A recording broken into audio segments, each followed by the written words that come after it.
दोस्तों, 26 नवंबर 2024 मंगलवार के दिन करीब 400 वर्षों बाद एक दिव्य और दुर्लभ संयोग बनने जा रहा है, क्योंकि इस दिन साल की सबसे बड़ी उत्पन्न एकादशी पहने जा रही है। उत्पन्न से शादी विवाह प्रारंभ हो जाते हैं। दोस्तों, यह एकादशी मंगलवार के दिन पड़ रही है, जिस वजह से इस दिन 3 बड़े योगों का निर्माण हो रहा है, जो कि है धन, लक्ष्मी योग, अमृत सिद्ध योग और गज केसरी योग। दोस्तों, इन 3 योग के निर्माण की वजह से भगवान विष्णु और महालक्ष्मी की असीम कृपा बरसने वाली है। और अगर इस दिन आप चुपचाप किसी को बिना बताए स्वास्थ्य से जुड़ा यह अचूक उपाय कर लेते हैं, तो आपकी सभी समस्याओं का हल संपूर्ण रूप से हो जाएगा।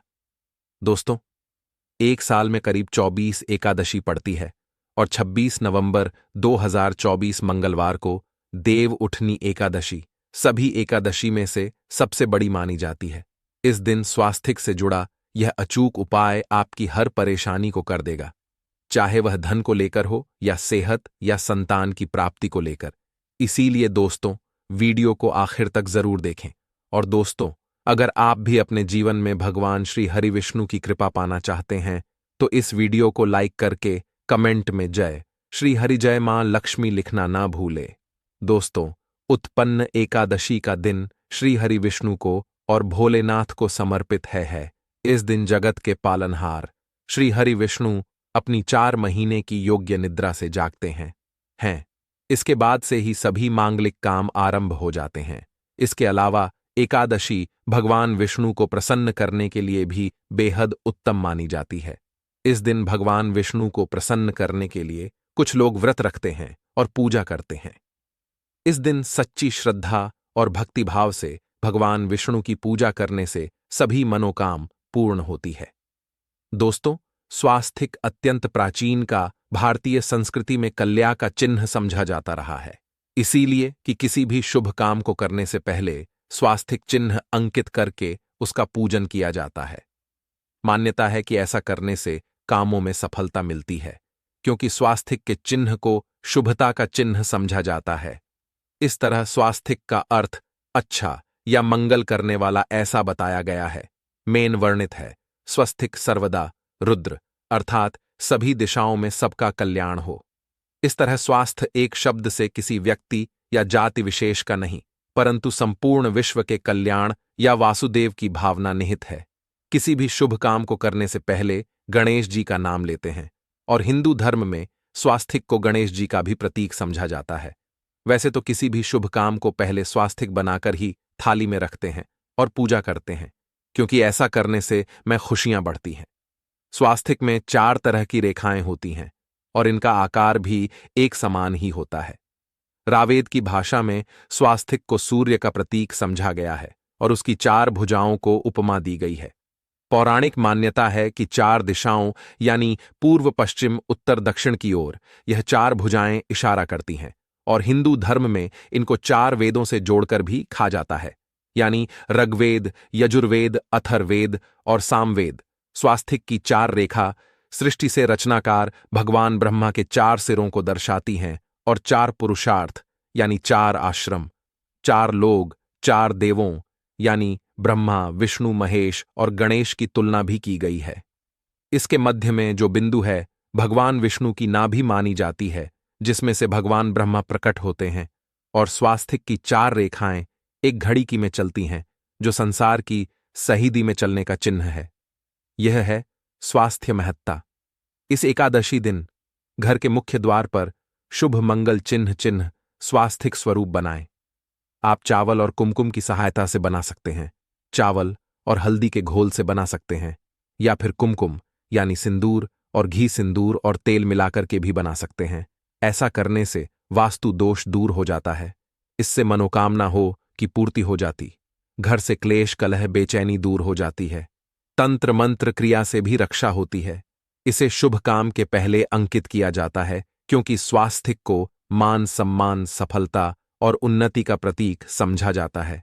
स्वास्थ्य हर दिशा से देखने पर एक ही सम्मान लगता है।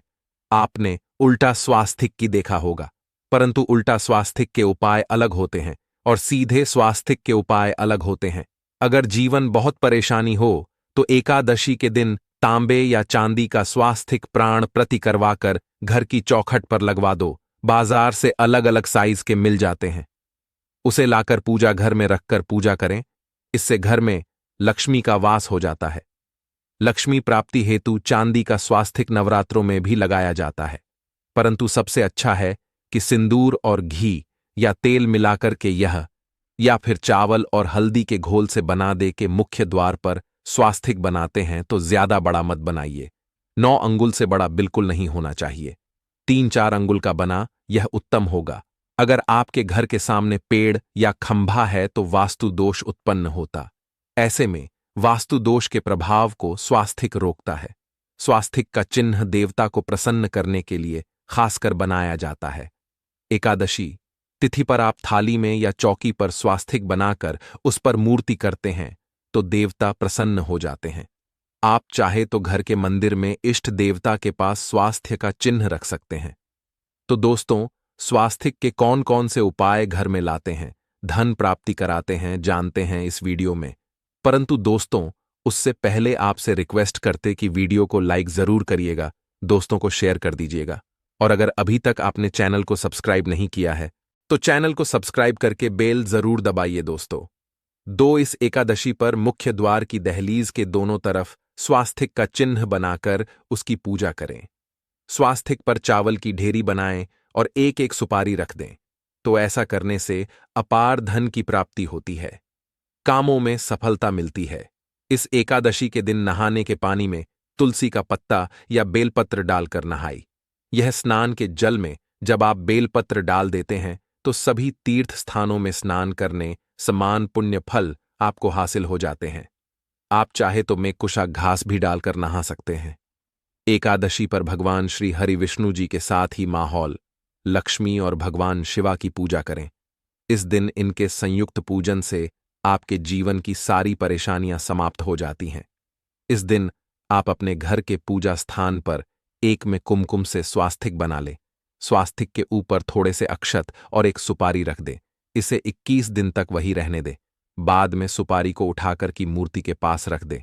2 दिन तक यह बने रहने से आपके जीवन में कभी धनन की कभी कमी नहीं होती। इस एकादशी पर आप यह उपाय कर लेंगे तो लंबे समय तक यह आपको लाभ देता रहेगा। पितरों की कृपा पाने के लिए भी स्वास्थिक काम आता है। इसके लिए स्वास्थिक का चिन्ह घर के मुख्य द्वार के गोबर से बनाना चाहिए।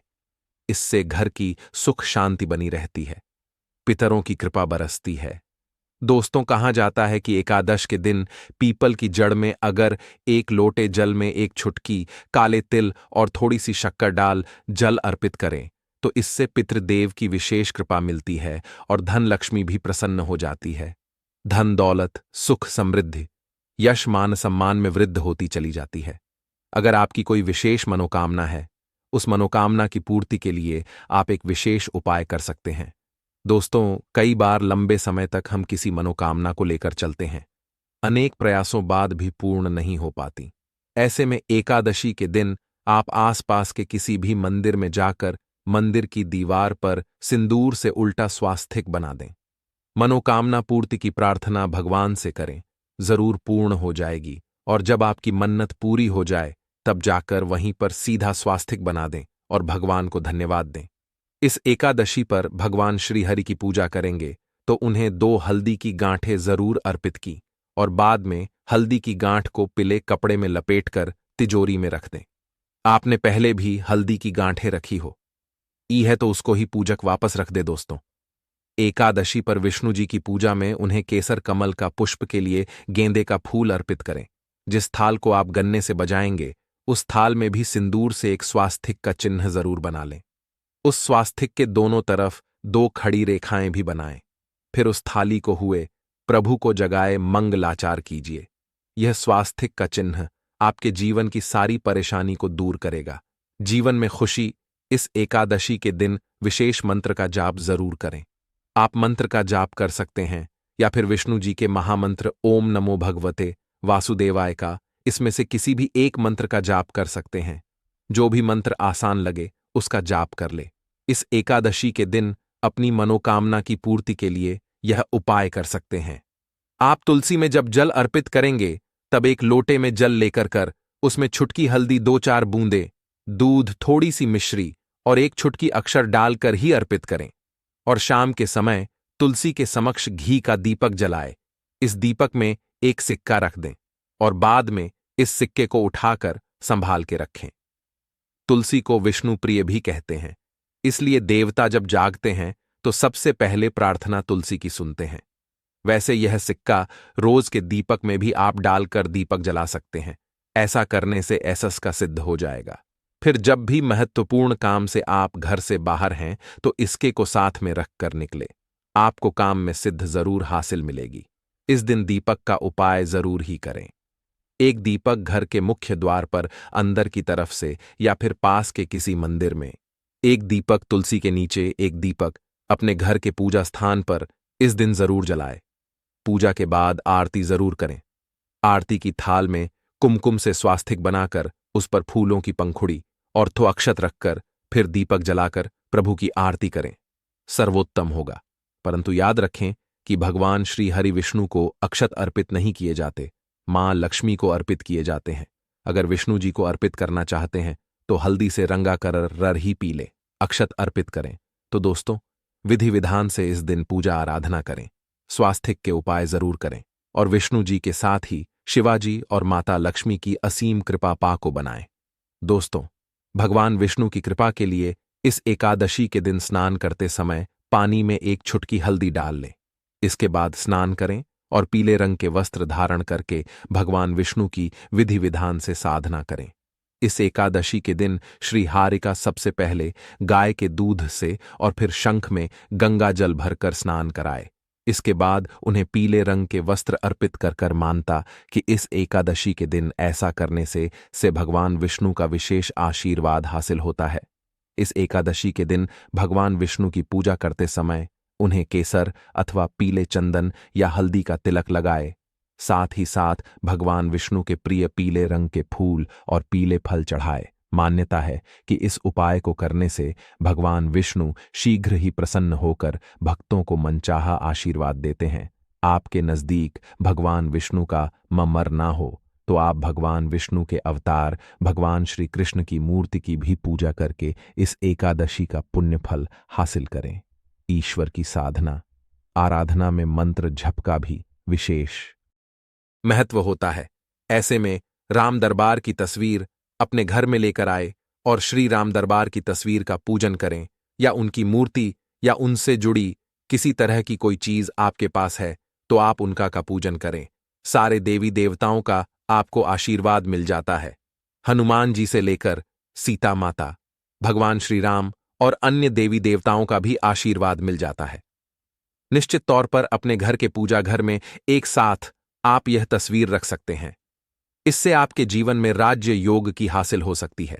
दोस्तों, इसी तरह यदि आप अपने घर के पूजा घर में या किसी अन्य स्थान पर यदि कोई तस्वीर रखना चाहते हैं और उसे लगाकर अपने घर में लाभ हासिल करना चाहते हैं तो अपने घर में या पूजा आपको निश्चित तौर पर त्रिदेव की तस्वीर या मूर्ति एक ही स्थान पर लाकर अवश्य रखनी चाहिए। ब्रह्मा, विष्णु और महेश, इन तीनों की संयुक्त से एक साथ तस्वीर अपने घर के मंदिर में या अपने घर में कहीं भी लाकर रख देनी चाहिए। समझा जाता है कि इन तीन देवताओं के एक साथ दर्शन करने मात्र से हमारे बड़े से बड़े विघ्न और बड़े से बड़े कर्ष ऐसे ही समाप्त हो जाते हैं। इसी वजह से तीनों की एक साथ में तस्वीर या मूर्ति लाकर आपको पूजा अवश्य करनी चाहिए। दोस्तों, बात करते हैं कि कुछ ऐसी तस्वीरें होती हैं या ऐसी मूर्तियां होती हैं जिनको आपको अपने पूजा घर में स्थान ही नहीं देना चाहिए। यदि आपने इन तस्वीरों को या मूर्ति को अपने घर के पूजा घर में स्थान दिया है तो समझ लीजिए कि आपको कंगाली का सामना करना पड़ेगा या फिर देवी देवताओं की क्रोधधा का सामना करना पड़ेगा। दोस्तों, और एक बात बता कि मंदिर में कभी भी विषम संख्या में गणेश जी की मूर्तियां ना रखें। जैसे कि 1, 3 या 5 ऐसे रखना जाता है। 2 मूर्तियों को एक साथ रखना शुभ समझा गया है। यदि आप सिर्फ गणेश जी की मूर्ति रखते हैं तो इसके अलावा किसी भी तरह की मूर्ति आपको नहीं रखनी चाहिए। दोस्तों, स्थापित करते वक्त ध्यान दें कि गणेश जी का चेहरा सदैव मुख्य दरवाज की तरफ होना चाहिए ताकि आपको अच्छे और सच्चे धन लाभ की हासिल हो। और इस बात का ध्यान रखें कि घर में अंगूठे से बड़े आकार का शिवलिंग आपको भूलकर भी नहीं रखना चाहिए। सदैव एक छोटा सा शिवलिंग रखें और इससे ज्यादा शिवलिंग नहीं रखने चाहिए। दोस्तों, वैसे तो कोई अपने घर में शिवलिंग रखना ही नहीं चाहिए, उसके बाद भी यदि रखते हैं तो अंगूठे से बड़े आकार का शिवलिंग आपको नहीं रखना चाहिए। आप छोटा शिवलिंग रख दें और ध्यान रखें कि एक से ज्यादा शिवलिंग आपको भूल कर भी नहीं रखने हैं। घर में यदि आप शिवलिंग रखते हैं तो शिवलिंग के ऊपर आपको तुलसी भूलकर भी अर्पित नहीं करनी चाहिए। यदि आपने शिवलिंग रख लिया है और उस पर तुलसी अर्पण कर दी तो देवी देवताओं के का आपको सामना करना पड़ेगा। दोस्तों, मंदिर में यदि आप जी की तस्वीर रखना चाहते हैं, आप हनुमान जी के अनन्य भक्त हैं, तो बैठे हुए हनुमान जी की मूर्ति ही रखें। उन्हें शिवा का 11 रुद्र अवतार समझा जाता है, इसलिए उनकी भी शिवलिंग की तरह ही मूर्ति रखें। साथ ही जो पति पत्नी होते हैं, नए वैवाहिक जीवन की शुरुआत करते हैं, तो हनुमान जी की मूर्ति या तस्वीर को अपने कमरे में, अपने बेडरूम में आपको भूल कर भी नहीं रखनी चाहिए, अन्यथा इससे जीवन कई तरह के दोषों का सामना करना पड़ता है। दोस्तों, हनुमान जी ब्रह्मचारी हैं, तो इस आपको अवश्य ध्यान रखना चाहिए। दोस्तों, राधा कृष्णा की मूर्तियों को यदि आप जैसे अपने क्षण कक्ष में सोते हैं और उन्हें आपके बेर के सामने की तरफ रखा है, किक जैसे कि आप सुबह उठे और आपको उठते ही पहले उनके दर्शन हो जाए, तो समझ लीजिए कि आपका जीवन मालामाल होने वाला है। किसी भी तरह का कोई दोहक धन की चिंता आपके जीवन में रहेगी। दोस्तों, इसी तरह यदि माता दुर्गा की तस्वीर आप अपने घर में लेकर आना चाहते हैं और चाहते हैं कि माता दुर्गा की तस्वीर के माध्यम से आप जीवन में समृद्धि देखें, तो दोस्तों, भूलकर भी आपको माता दुर्गा की क्रोधित अवस्था की तस्वीर, जैसे कि महाली की तस्वीर या फिर महिषासुर का वध करते हुए या क्रोधित अवस्था में माता लक्ष्मी की, माता दुर्गा की तस्वीर लाकर आपको उनकी पूजा नहीं करनी चाहिए। दोस्तों, सदैव और सुंदर मुख वाली तस्वीर ही अपने घर के अंदर लाकर पूजा करनी चाहिए। इसे बहुत ही शुभ और मंगलकारी समझा जाता है। दोस्तों, इस बात का ध्यान रखें कि यदि आप अपने घर में मूर्तियां रखते हैं तो आपको इन पर भूलकर टूटे चावल नहीं चढ़ाने चाहिए, और बेहतर होगा कि आप हल्दी में चावल को पीला करके ही वह चावल चढ़ाएं। किंतु टूटे हुए चावल आपको भूकर भी माता लक्ष्मी को या अपने घर में देवी देवता नहीं चढ़ाने चाहिए। दोस्तों, इसी तरह इस बात का भी ध्यान रखें कि अपने घर के मृत परिजनों की या पूर्वजों की तस्वीर मंदिर में स्थापित ना करें। ऐसा करना अशुभ समझा जाता है, और यदि आप ऐसा लगातार कर रहे हैं तो निश्चित तौर पर आपके परिवार के ऊपर दोष लग सकता है, पितापों का भी दोष सकता है। पितरों की पूजा एक अलग स्थान पर की जाती है, घर के मंदिर में उनको स्थापित नहीं किया जाता है। दोस्तों, इसी तरह भगवान भैरव की तस्वीर या भगवान शनिदेव की, राहु केतु की, इस तरह की तस्वीरें अपने घर में नहीं लेनी चाहिए। प्रतीकात्मक रूप से आप घर के पानी रखने के स्थान पर उनकी पूजा कर सकते हैं, क्योंकि इनकी साधना तंत्र मंत्र और खास पद्धति से की जाती है। घर के अंदर आप ऐसे ही इनका पूजा पाठ नहीं कर सकते। तो दोस्त, आज के लिए बस इतना ही आपसे निवेदन है कि आप हमारे चैनल को सब्सक्राइब करें और अपने दोस्तों के साथ शेयर करें। आप सभी का धन्यवाद।